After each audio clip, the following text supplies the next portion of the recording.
Good morning, everyone. Welcome to BodhiBrew, offering advantage through insight. I'm your host, Confidy Kong, creative director of Bodhi Research Group.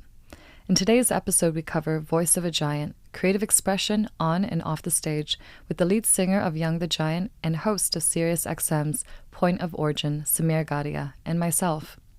Together, we will discuss the intersection of creativity, music, and the changing music industry.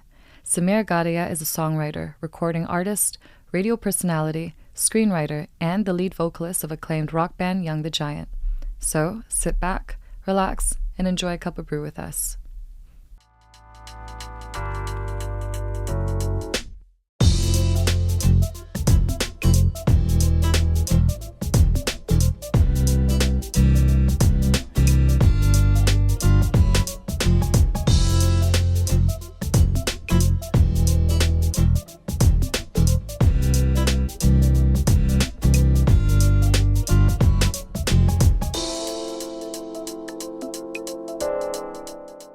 So today we have Sameer Gadhia on the episode with us. Thank you for joining BodhiBrew. Thanks for having me. Of course.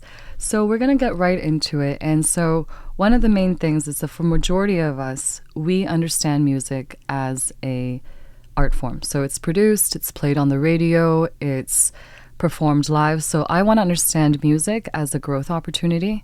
And one of the main things that we had discussed before was music as a form, as a catalog. Yes. Yeah, so music catalog is usually split on two different sides. There's the mechanical side, which mechanical royalties, which is just the composition of the music. So that's the songwriting itself, the chords, the lyrics, etc. And then there's the master's royalty. And the master is the physical recording of that version of the song. The one that you're hearing on the radio, the one that you're streaming, or the version of the song that you're listening to in sync.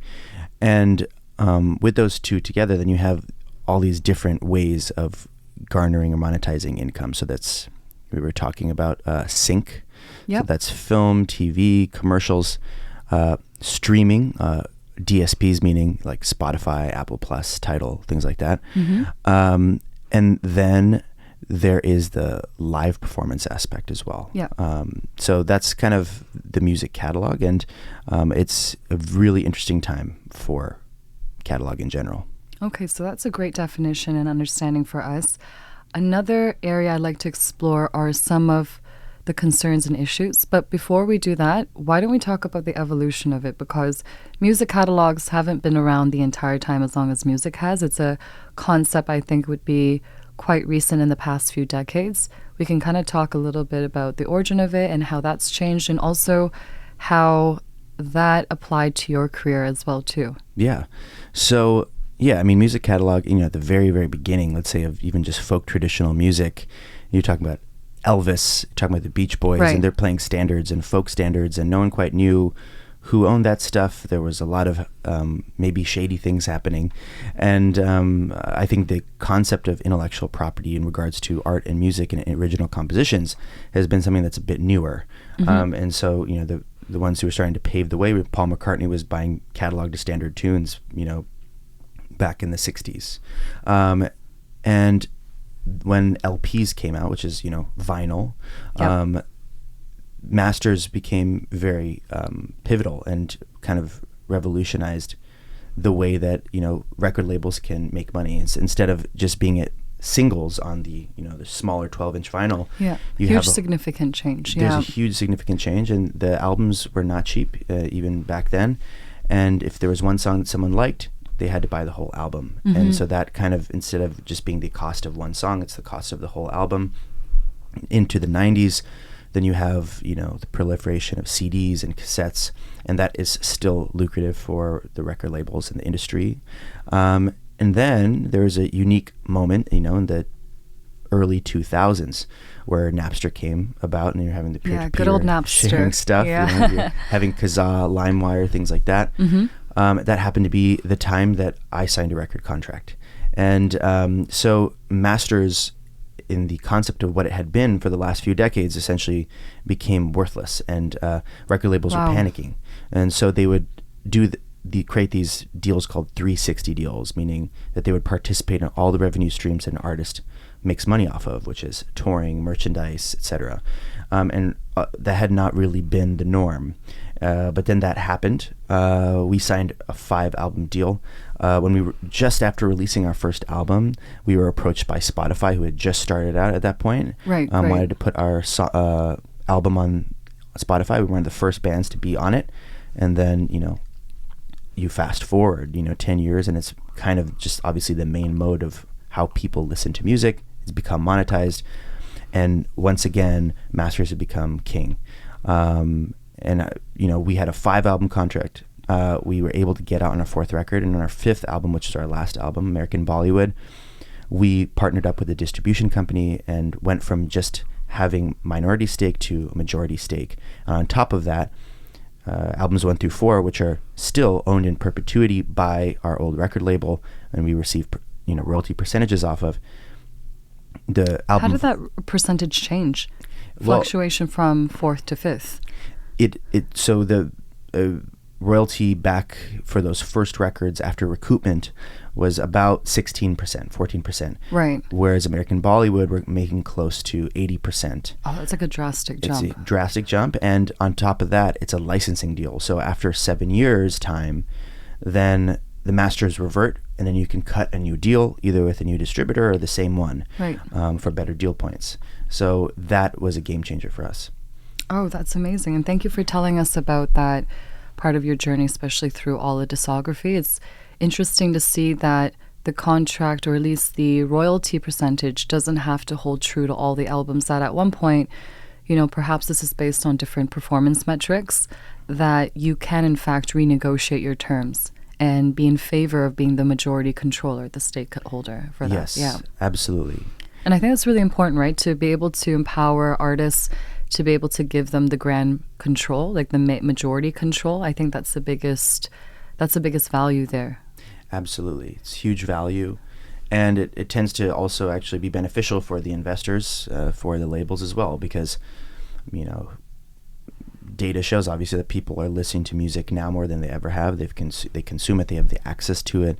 And there's a strong monetization vehicle for people to make money. And so labels have been incentivized to kind of cut back the really ridiculous deals that they had before. Right. 360 deals are not really a thing anymore. Right. And kind of going back to the traditional model of just making money off of the music itself. Right.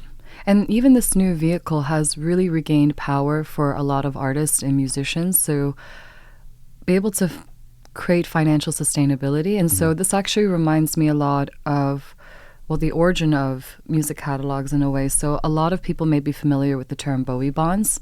And for some who aren't, this was created in 1997 by the musician David Bowie, where he essentially sold his music catalog, and these are basically asset-backed securities sold to investors for a very large sum upfront, right?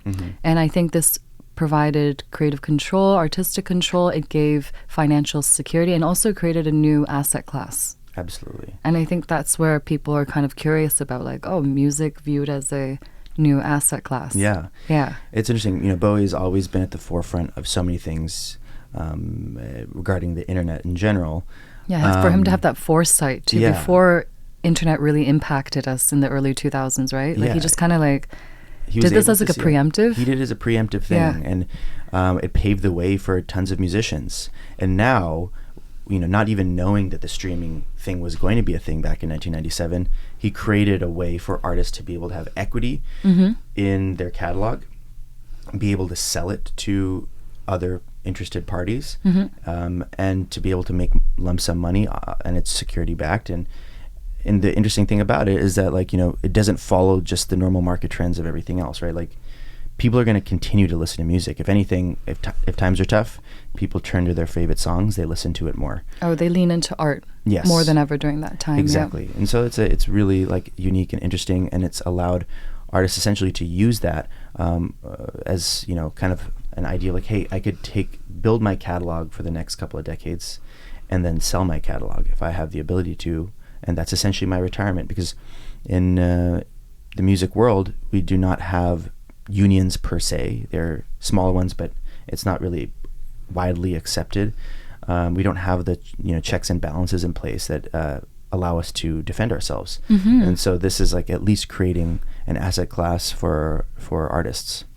And I think it's also a great way from even like an investment standpoint or investor point of view that they can get involved with the artist, right? There's still an appeal, like an emotional appeal to it. Imagine being able to be a part of or investing it within with a musician that you feel very passionately about their music, right? Aside from it just being an asset class, is like this is actually art pieces that they've created. Yeah. And I think one thing that you've also mentioned, I'm kind of curious about.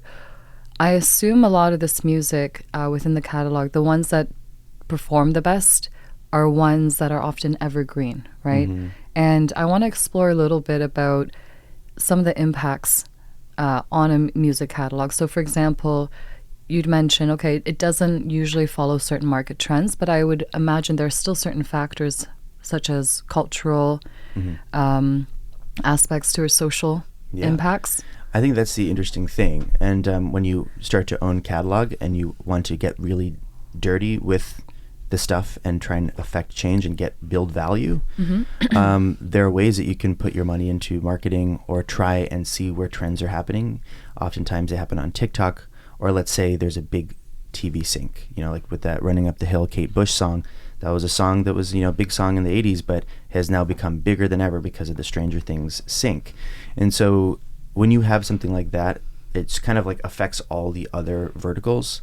It helps the artists, essentially, they can come back out of retirement. They can do a big tour. They can, their streaming numbers go way up. They get more sync opportunities, and the cachet as the artist builds. So it's very exciting because you can buy something kind of undervalued, see where the value can go, and then try and affect change. And has something like that ever happened to you or your band where, I guess, a resurgence, right? If you talk about the Kate Bush song, for example, that was 40 years ago, and now it is so popular amongst Gen Z and Alphas. Yeah. Like, who would have thought, right? But then they saw an opportunity that's featured on a very popular Netflix show, and it became like the anthem. Yeah. So has something like that ever happened to you guys where you push something, create something from a decade or more ago, and then suddenly you see a spike in interest? It has happened. It's very interesting. I mean, we were working on our second album. We released it in 2014, and the second single off of that campaign was a self-titled track from the album. It's called Mind Over Matter. And, it was a modest single. It didn't perform as well as we'd have liked, as well as the previous singles that we'd had that found us to get to that level of success. And we just kind of continued, and we were very lucky to still be able to grow our fan base. But if you fast forward then, a little under 10 years later, during COVID, there was a huge resurgence of that song on TikTok. And it was completely organic, and it just happened, and the fans brought that song that was once kind of a failed single and made it our most successful song. Now it's like, a platinum song, and what a comeback. It's great. It's like that's a great thing about the internet. Yeah. It's a thing that's scary, but you release something and it's timeless. You're kind of putting landmines down, and you have the ability to really watch something go, and it doesn't have to be like 6 months after the release. It could happen years after. And so that's where you can find that opportunity. Oh, that's amazing. So one area I also wanted to explore was the terms that we kind of played around with in our panel from yesterday's symposiums that we mentioned, the term sustainability and organic. Now, these are terms that often are described for food, for product, maybe services, but like seldom for any type of art form. So I'm kind of curious how we can classify music, or you can classify music that was created sustainably or organically. Absolutely. And I think one of the steps is like starting to revalue the art form of music and understanding, okay, we spend the extra dollar, we go the extra dollar to get the single origin coffee, to get the organic chicken or whatever, because we want to be healthful. We want to make the right decisions, the right ethical decisions. And I think that same thing could be applied for music. I mean, you can be like, how is this music being made? Who is making the music? I think it's very apt that, people call pop music candy. In a lot of ways it is. There are many different ingredients that go into it. I love Beyonce, but, there are 10 different producers on each track. There are 100 writers on each song, and like there are these national catcalls to get all the best writers in the world to provide stuff for her. Wow. And so there are a lot of ways in which that is being made. It's being modified in a crazy way. Whereas, an artist like us, or even, other artists, it's very organic. It's coming directly from the source of single origin. It's coming from one artist. They're writing the music. They are collaborating to at least produce the record.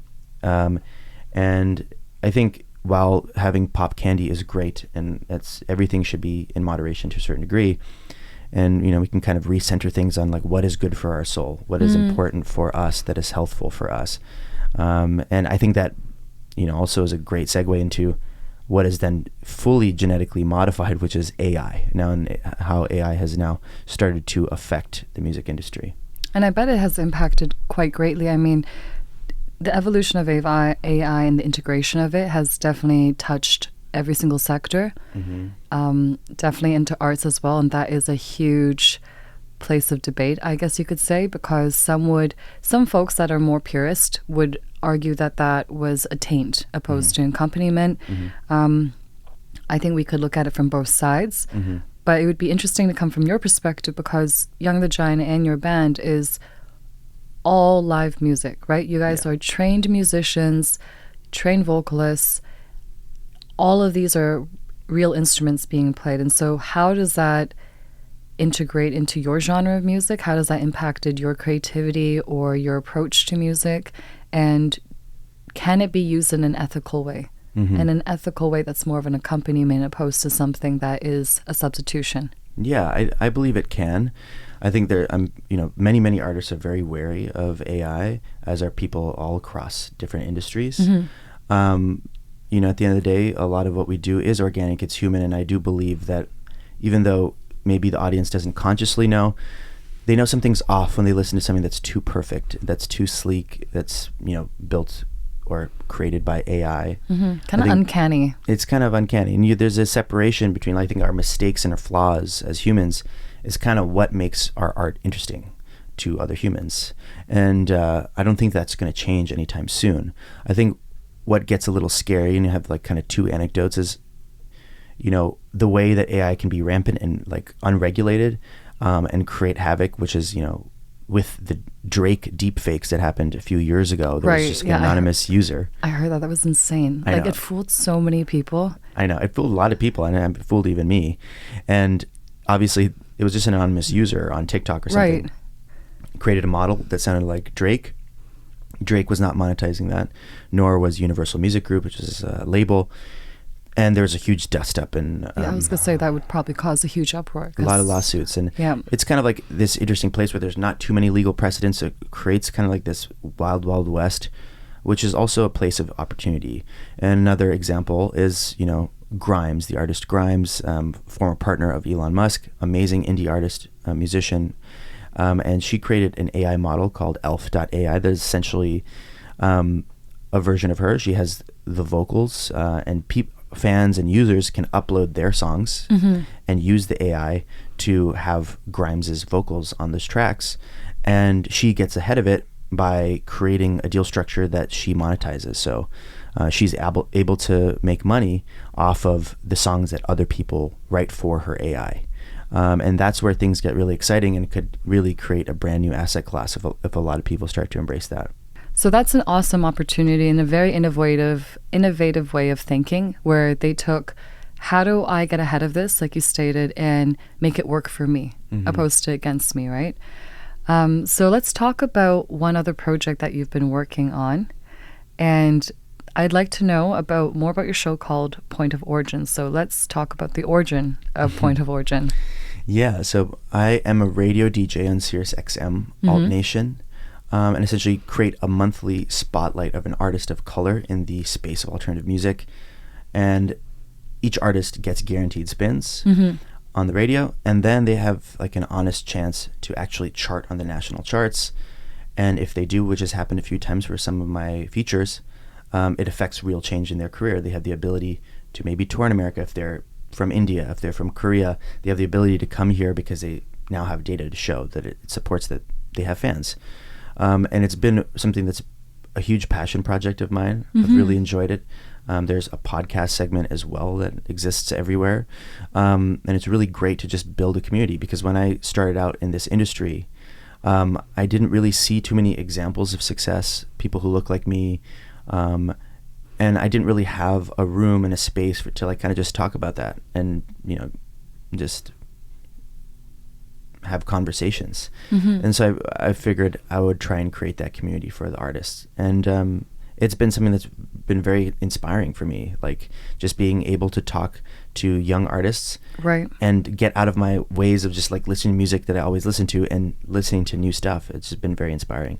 Yeah, in a lot of ways you're a curator as well too, right? You're basically able to be on the cusp of all these new emerging artists from different backgrounds, kind of covering all different genres, creating a platform in which they can receive more exposure, more awareness, and also the ability as like a fair play, And I feel that that is really important for a lot of artists trying to start out, especially artists that aren't backed by a lot of capital, or if any, right? Yeah. And this can be a very costly endeavor for them. So it's amazing that you created a space where they can have an equal place, that they can actually show their real passions in their art form as well too. Absolutely. And giving them a bargaining chip, really, some leverage, the ability to have a chance.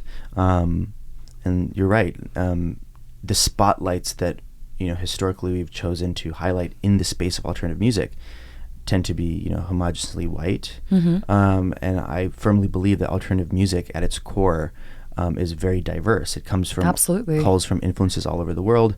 It is white, it is black, it is Asian, it is everything. And so really trying to have the accurate reflection of what alternative music is my main goal. That's amazing. Well, thank you so much for sharing all your illuminating thoughts and the project. This is something that we're also going to be linking in the bio as well to mention. I'd love for everyone to check that out. So thank you for joining us today on BodhiBrew. Thanks for having me again.